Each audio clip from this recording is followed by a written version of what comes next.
Hello, Carolyn Hanson again. We're going to begin round 3. And here we go. So as in the prior round, we've got to get over to a open space in order to start our next round. So we're going to do, same as we did before, slip stitches by going under both sides of the V and doing 1. And into this next one, doing 2. And now we're at the corner. So actually, let's just do one more. Okay, so we're at the corner, and now what we're going to do is we're going to create we have to do our triple crochet, our chain 3 rather. And what we're going to do this time also is we're going to mark our chain 3 so that we can always find it when we come back around and do a slip stitch. So here I'm going to mark this stitch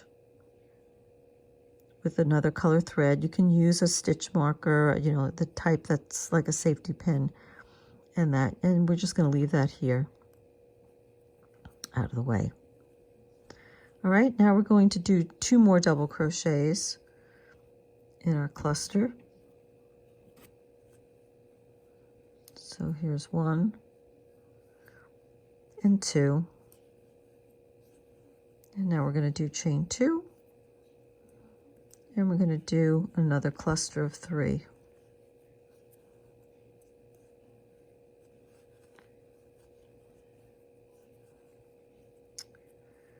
And that's 2, and here's 3.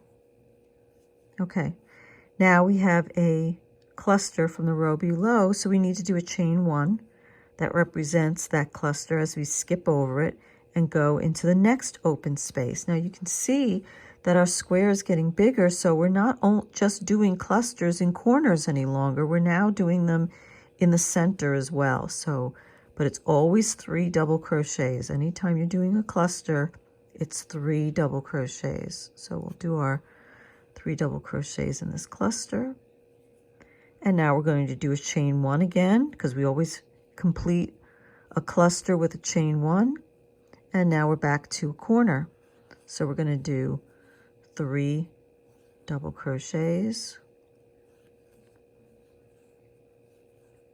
and because it's a corner, we'll always do 2 chains, and then we do a second cluster. So again, there's always 6 double crochets in a corner because we have to turn the corner and we want them to be nice and square because we're making granny squares, though there are many different kinds of granny squares and not all are square, but this one is the traditional and it is square.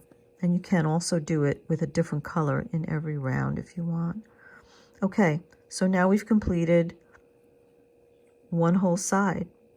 So we're going to do this, you're going to repeat this all the way around until you get to the closure over here. And then once you do, your square will look like this.